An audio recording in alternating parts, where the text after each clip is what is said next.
Hey everybody, welcome back to the Big Tire Garage. And now today's video is going to be all about trailer wiring. We're going to divide the video up into two parts. First part is going to be general trailer wiring. So that's wiring that would apply to any trailer, whether it's a car trailer or a cargo trailer, maybe a small utility trailer that you tow behind your truck. Anything that has brakes and lights and the things you need to pay attention to when you are wiring that trailer. Then we're going to talk about wiring up something like this. This is a adventure trailer or an overland trailer, basically a scaled down RV or an upgraded tent, depending on how you look at it. There's a lot of extra items that get put into trailers like this that go out on long scale adventures that you're going to be out in the dirt for long periods of time. So you need to think about all those additional things. Things like extra lighting, additional items like refrigerators and how to charge the batteries, maybe even a winch on the back of this thing. All those things are different than regular trailer wiring. So that's going to be part 2. But before we start any of this, of course, cup of coffee.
I'm using a 7-pin junction box on the side of the trailer, and my first piece of advice is when you're using these junction boxes, resist the urge to hide it. Yes, it's not ideal to look at it all the time, but laying on your back, diagnosing wiring, or if you buried this inside this tongue box and it's hard to get to when it's full of stuff, you're going to hate yourself. So make this easily to be accessible and also easy to see. So on the side of the trailer, it's going to be very easy to see, and all the wire color codes and the pins are going to be easy to identify.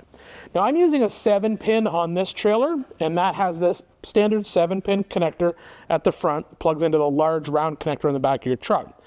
If we're wiring a small utility trailer, I could get away with one of these small 4-pin connectors. Now the 4-pin connectors just have wires in them for a ground, taillights, turn signals and brakes, and that's it. There's no provisions for trailer brakes on a 4-pin. If you are building a small utility trailer, maybe you're just going to haul your ATV around or something, you can get away with the 4-pin.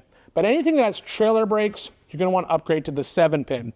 I would say upgrade to the 7-pin all the time, especially if you're wiring a trailer, because it gives you the ability to expand later on.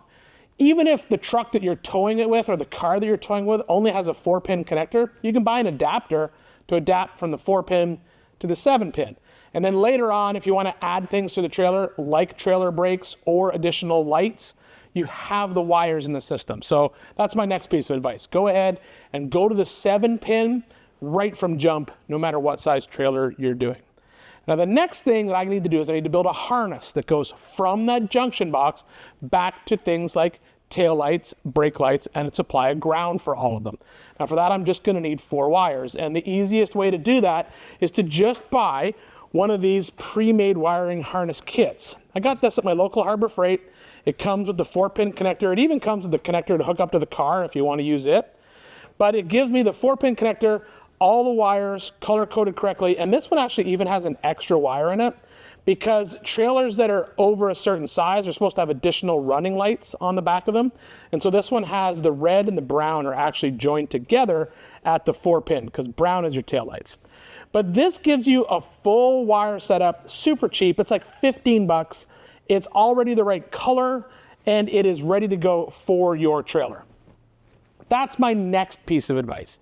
If you're wiring a trailer, stick to the standard color code for whatever trailer you're doing. So if you're doing a trailer that's going to be a utility trailer or a car trailer or anything like that, follow the standard color code for the trailer, because there's nothing worse than trying to diagnose a problem on your trailer and the wires aren't the right color. I bought an enclosed trailer once. You won't believe it. When I tried to figure out why the taillights weren't working, I pulled the wiring harness out. The entire trailer was wired with white wire. So you couldn't diagnose the problem. You didn't know what wire did what because the colors were all just one white. So go ahead and stick to the standard color code. So for a small utility trailer like this, the color code is very, very easy to follow. You're just going to have a green, a yellow, a brown, and a white. So the green is always right turn and your right brake. Yellow is always left turn and your left brake light. Brown is going to be your tail lights, and the white wire will be ground. Now, when you go to a 7-pin connector, this is where things get a little bit different, and that's because there are two different rules of thumb here. So there's the RV and the SAE, or basically, utility trailer. So that's where things change. So I always stick with just the 7-way SAE, even if it's a trailer. Like technically this trailer would be an RV, but I'm going to stick with this one. So my white will be ground, black or red will be auxiliary power. I'll have a purple, that will be reverse lights, yellow, left turn and stop, brown tail light, green, right turn and stop, and then blue will be the electric brakes, and that matches up with the 4-pin harness that I'm using right here. If I'd gone over to the RV one, then my colors wouldn't match up with my 4-pin. So by following the SAE standard, that basically transfers over to the 4-pin a lot better. So what I'll do now is essentially pull that harness that I got from Harbor Freight apart, basically terminate some ends on it, and I'll start running it from that junction box back to the back where the taillights are.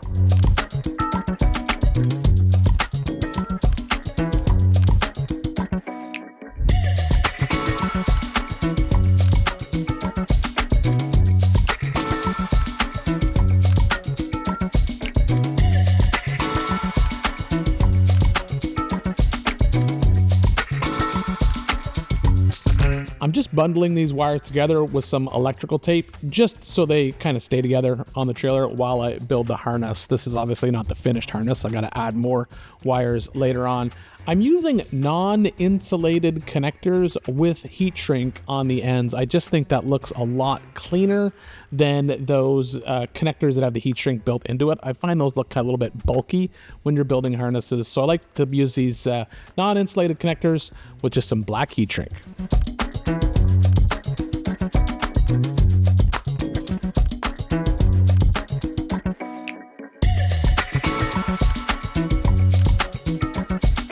So now we're at the back of the trailer and we're actually going to wire up our tail lights. Now I'm using these Gladiator lights, so that's going to be a little bit more work. If this was a utility trailer, you'd just pick up some lights like this. You'd buy them, they'd have 3 wires that come out of them. And because it's a trailer, we know that the white is ground. And then we just have to figure out which one of these is brake and which one of these is tail light. A great tool that you should always have if you're going to do any electrical work is this. This is a power probe. So it's more than just a test light. You hook it up to the battery, it has a big long lead. You can touch it to a circuit, it'll tell you the voltage that's coming through it, not just that it's got power, but the actual voltage. It'll also tell you if it's a ground. But it also allows you to introduce either voltage or ground right to the point. And then it has this little stinger, and that's attached to the ground. So a perfect way to use this, if you don't want to test this light, we just grab it, hook the ground up to the white, come in here, and then we got to figure out which one of these is tail light. It's probably going to be this black one. So it would introduce power to it. And there, that's a dim red light. And then when you hit the brake light, the red one, it gets brighter. So now we know how to wire up this light, but how do we figure out the Gladiator tail light? Because there's obviously a lot more wires in here. There's a lot more wires. So what I got was these set of tail lights. They're the same as the ones that are actually on my Gladiator, and they have this connector. So there's 2 ways to do this. One, I could just cut all these wires and just put butt connectors on it, but I still want this to be removable. So I got this little jumper harness just off Amazon. I have no idea what this would be for. I'm assuming it'd be to wire up a trailer into this light, because the light coming from the Gladiator would plug into this, and then this would plug into the light. And it just has these little stingers that come off it. I mainly bought it just to get this connector. So I'll be cutting it down here and then splicing my wires in. But I need to figure out what wire does what.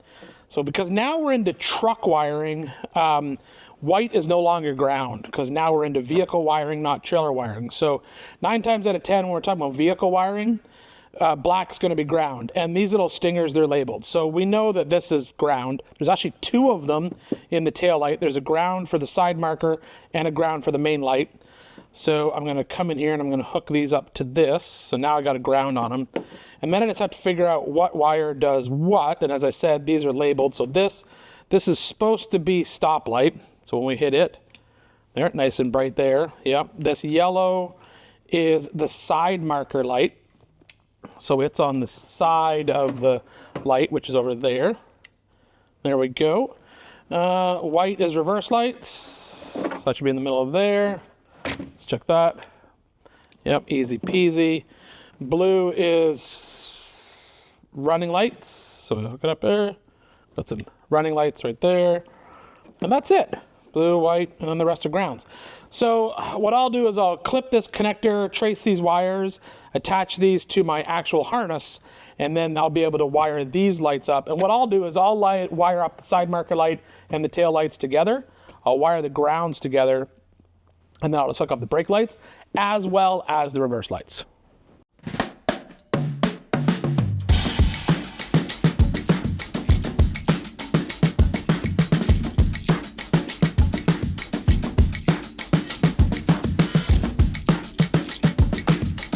To wire up the actual trailer brakes, there's just going to be 2 wires that come out of the backing plate on the drum. Either one of them can be positive and the other one can be negative. Now, a lot of people just use butt connectors or spade connectors, but I have learned over the years that investing in good connectors, that makes for a life a lot better down the road. So I got this kit from WireCare. These are called Deutsch connectors. They are a waterproof connector kit. They use pins and barrels.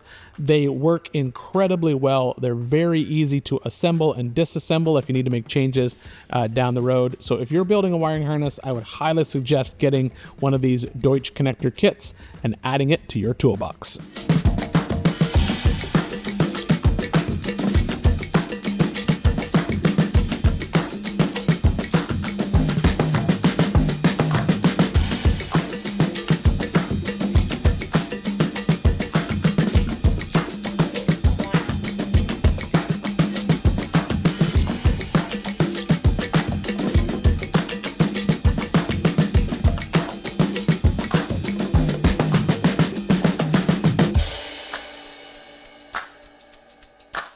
One last thing that I need to check now that I have this harness built that's going back into this trailer is the front half of this junction box. Now this connector that's going to plug into my Jeep, it's sealed. I can't take it apart and change the pins. So this can't change. But what can change is the location of these wires. Now why that's important is this is color coded, but I don't know what color coding it is. Is it the color code for the RV or a traditional trailer? So for a perfect example here, as you can see, on the center of this one, it's reverse lights. So this should be the reverse light pin. That's a normal trailer. And then on an RV, the center is going to be reverse lights, but it's yellow. So in this junction box, is the center pin on this connector yellow or the purple wire that I want it to be, which I've actually connected to over here.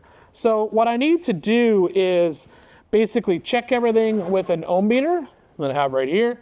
I'll just check continuity, and then if it's not wired how I want it to be wired, I'll just change the location of these wires so they go into the correct color-coded pins, because I've wired my trailer off of the standard trailer wiring on these pins. Quick inspection with my ohm meter, and I was right.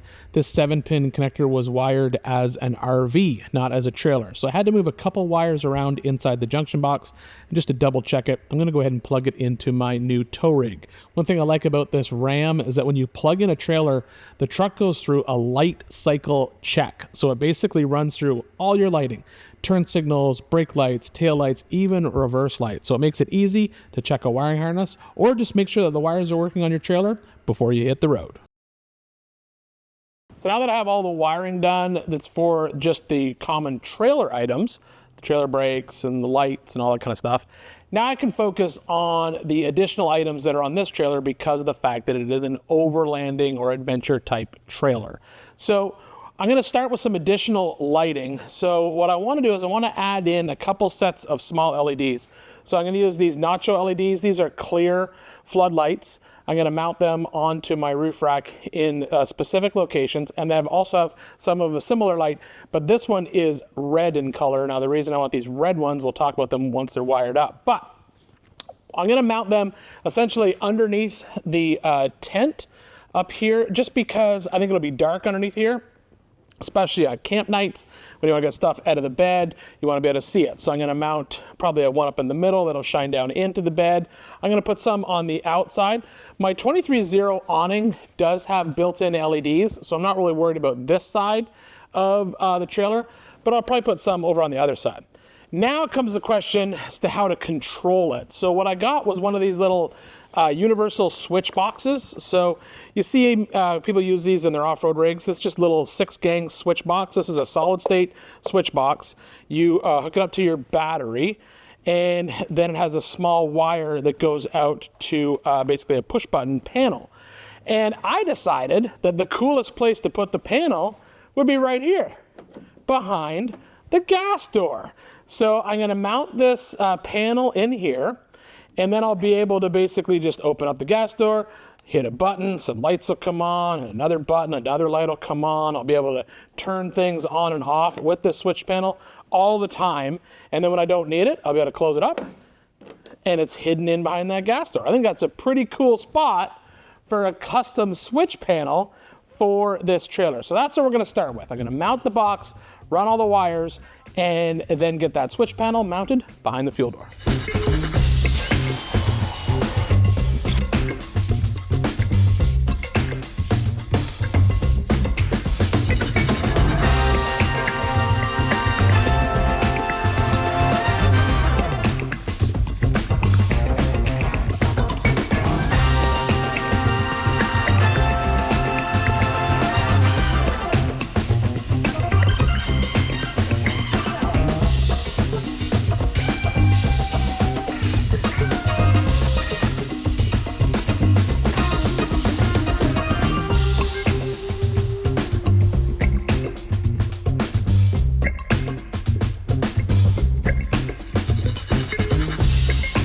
Just to finish up the look of this switch panel holder, I'm wrapping it with just some cheap carbon fiber vinyl. I do that a lot on my projects lately, and I find it just kind of gives it a nice finished look. It just basically holds the switch panel nicely inside behind this gas tank door. Perfect hiding spot for it for when we're on the trail.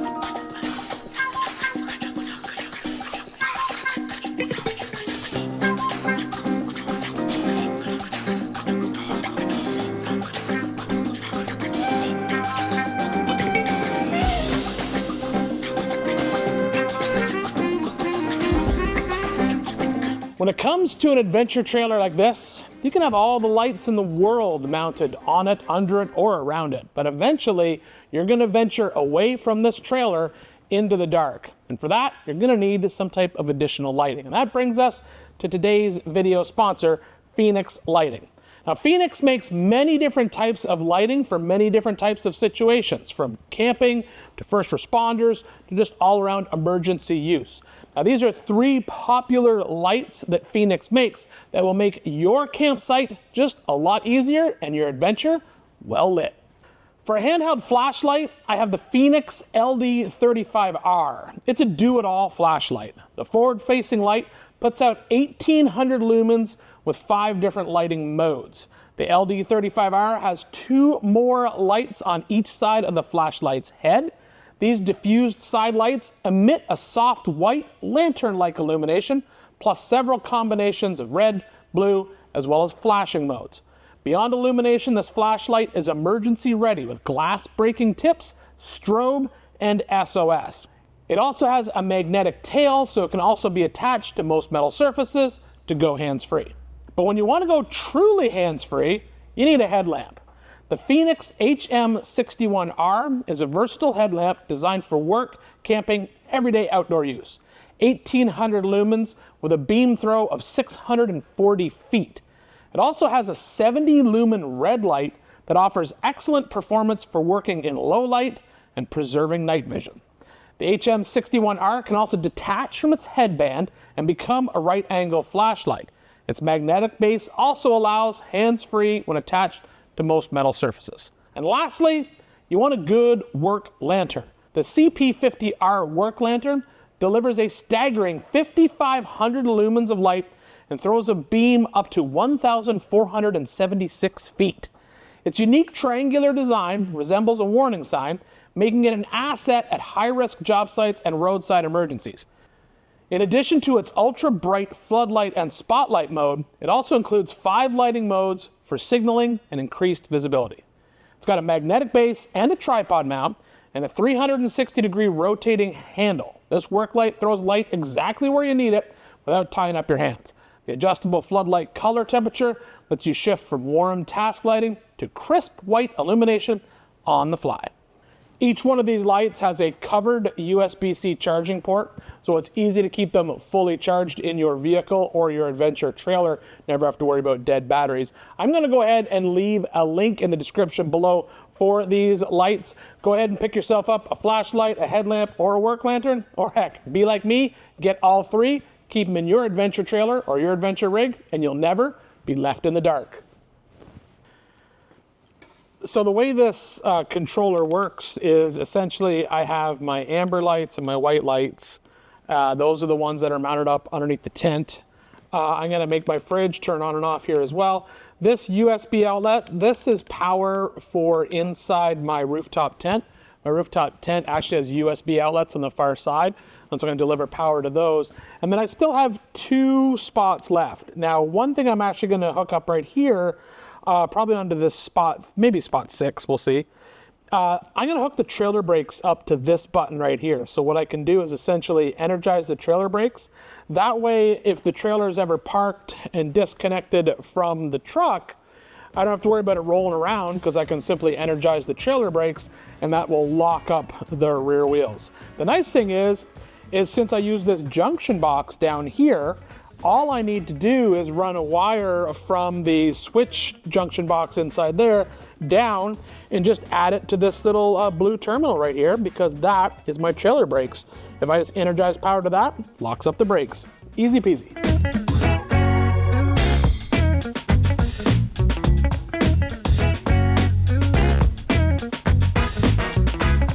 When wiring up things like this adventure trailer, or even just a custom vehicle for that matter, it always seems like you're always adding just one more wire. But don't get discouraged. Just work your way through it one piece at a time and you'll get to the end. And if you take your time now, it's going to save you a lot of headaches in the future.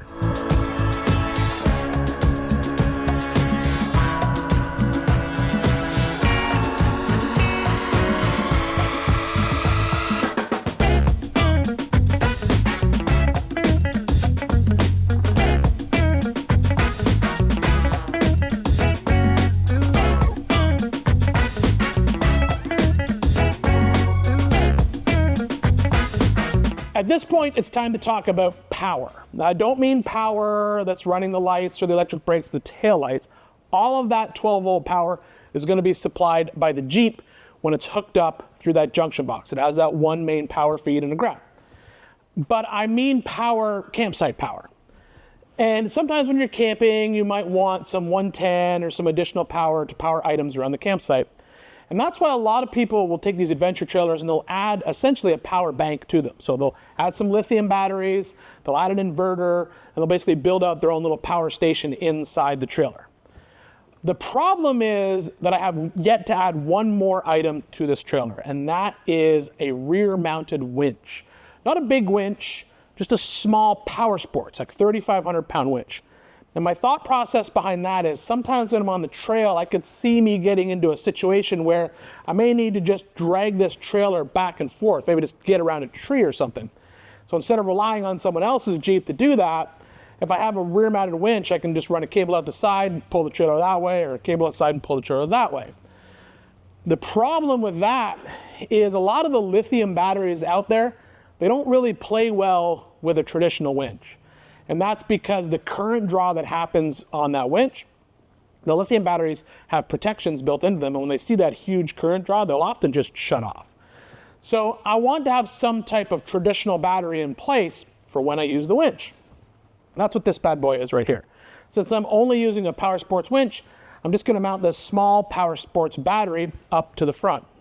This battery, in essence, will be charged by the 12-volt power feed that comes through from the Jeep when it's hooked up, because it will be tied into the posts on this battery. But also, when the trailer is disconnected from the Jeep, I can also charge this battery by using this. This is a Blue Eddy power station. So this is a very popular item to have around your campsite. It's essentially a lithium battery and an inverter all built into one. It's got outlets on the front, it's got USB ports as well as some 12-volt outlets. But this will work with a switcher that I've already mounted in the tongue box. The switcher, when it's hooked up, will not only allow this power bank to keep this battery charged, it will also keep the battery charged in the Jeep that's hooked up to it. When it's disconnected, it will also run the fridge and pretty much anything else that I want to run off of this power bank and not draw down this battery. But when you use the winch, it's not going to be pulling power out of the power bank. It's going to be pulling the 12 volts off this battery. So in essence, the battery is it's acting like a capacitor. So when you have that huge current draw, it's drawing it off the battery, not off the lithium battery that's inside this power station. I'll be able to charge this with solar panels when we're on the trail. We're back in the shop, I can simply pull it out of the trailer, charge it. I can also just take it anywhere I want to take it, which is one of the reasons why these portable power stations are so popular. It doesn't have to live in the trailer. I could take it anywhere. I could take it on a boat. I could take it if I'm just taking the Jeep out, I could throw it in the back and have power.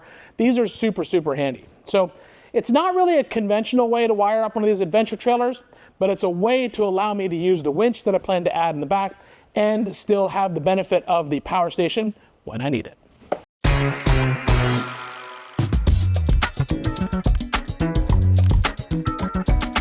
I wanted the battery box just to be something really simple, so I cut it out on my fast cut CNC table out of this 3/16 P&O plate and then just welded it onto the side of the trailer. Like everything else, I'm not hiding this battery. I want to have easy access to it in case I ever need to change it or service it when I'm on the trail or on the side of the road.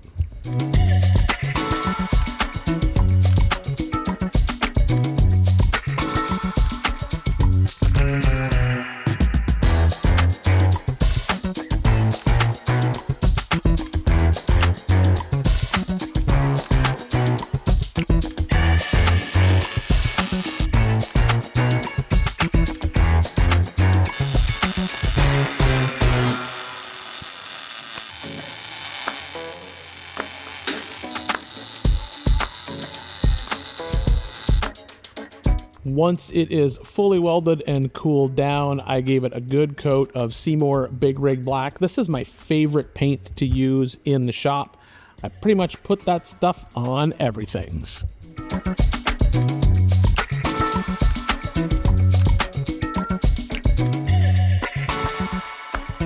Now all the wiring is complete. The harness has been built. Let's go through the trailer front to back and talk about how it all works together, because essentially we kind of have two different harnesses here. We have the one harness that's running all the trailer items, so our tail lights, brake lights, reverse lights, and our trailer brakes.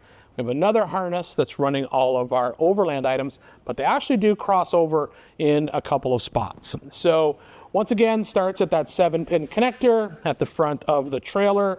That's just going to plug into the Jeep. I did add this small stinger right here. This is a small 3-pin Deutsch connector.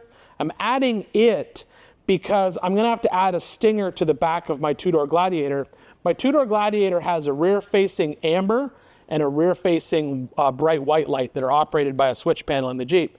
I'm going to jump off of those and also add the same rear-facing amber and rear-facing bright white light to the back of this trailer, because this trailer matches the Gladiator and has the same bumper. So I'm just going to put the same lights in it.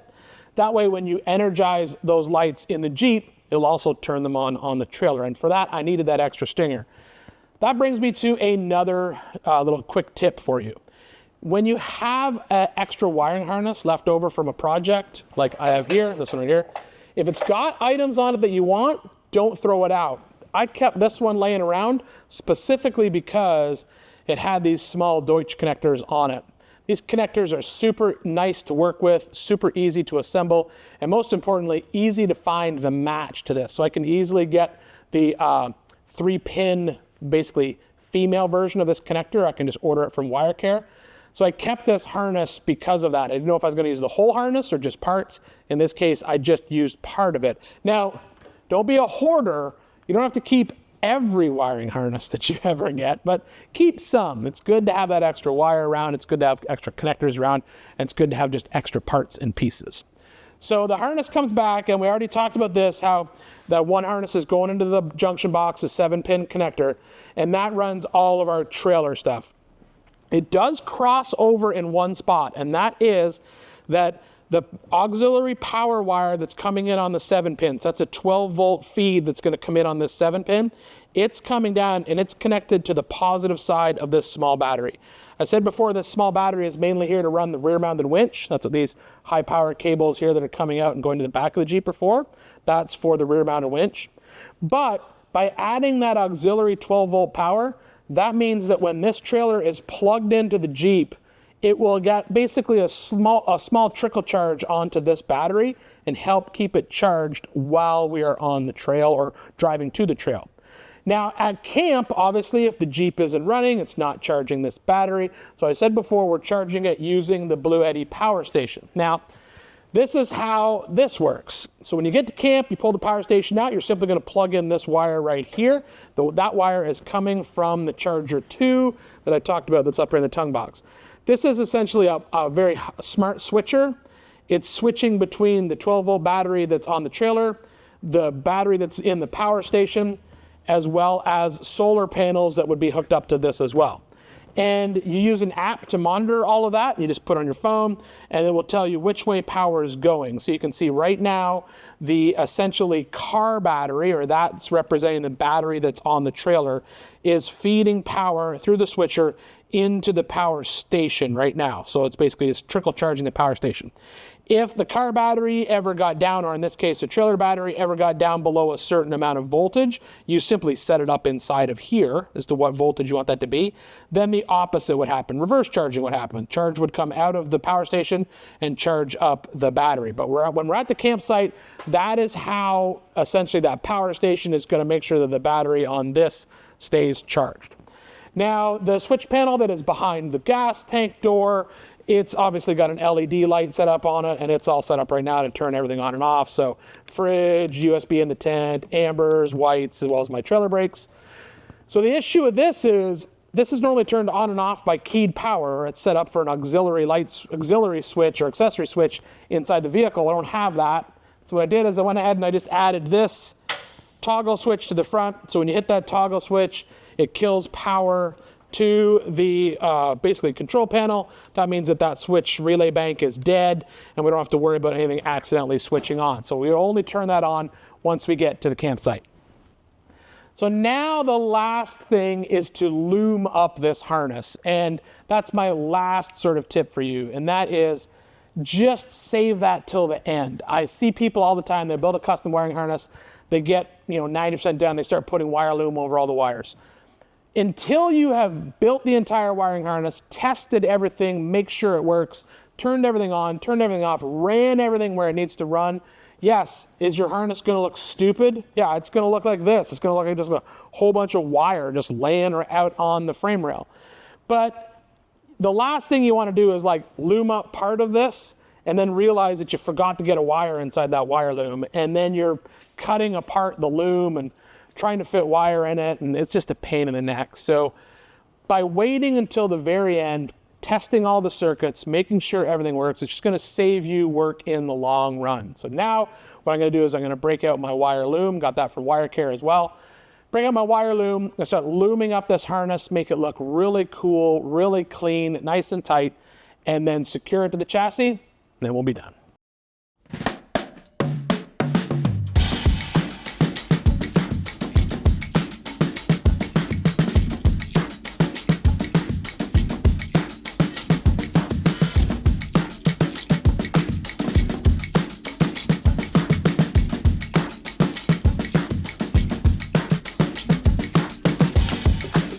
Don't forget to always take a break in your day to make sure that your furry friends are happy when they're in the shop.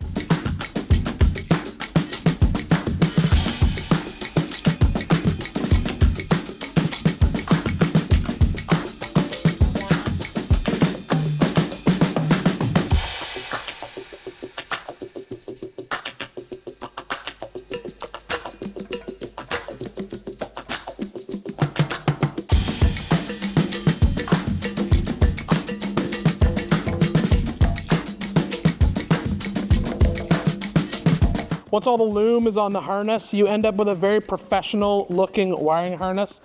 Simply tape all the ends, put shrink wrap where it needs it, tape the joints where you have wires coming out and going in, and it'll end up looking really, really good. Next step is just to secure it on the vehicle. You can use zip ties, or I like to use these little cushion clamps that I sometimes use for fuel lines. I find they also work really, really good for wiring harnesses just to secure everything in place. And that's the amount of work it takes to build a quality wiring harness for your trailer. Yes, it's way more work than you think it's going to be. Yes, it always takes more time and more wire than you planned. But doing that job correctly now is going to save you many, many times down the road. There's nothing worse than, backing up, hooking up your trailer to your truck and realizing that your taillights aren't working or your brake lights aren't working. And then instead of just leaving on your trip, you're spending time fixing that before you hit the road. Knowing that everything's done right at this stage will just save you time in the long run. Plus, for an adventure trailer like this, it's going to make trips so much more fun because everything is wired up. You have all the things that you want and need when you're on those off-grid adventures, and it just makes life so much better. So thanks again for hanging out here inside the Big Tire Garage. Next time, well, we're done with this trailer. Next time for it, it's set up for a big adventure. I think I'll hook it up to the Gladiator and see how it looks.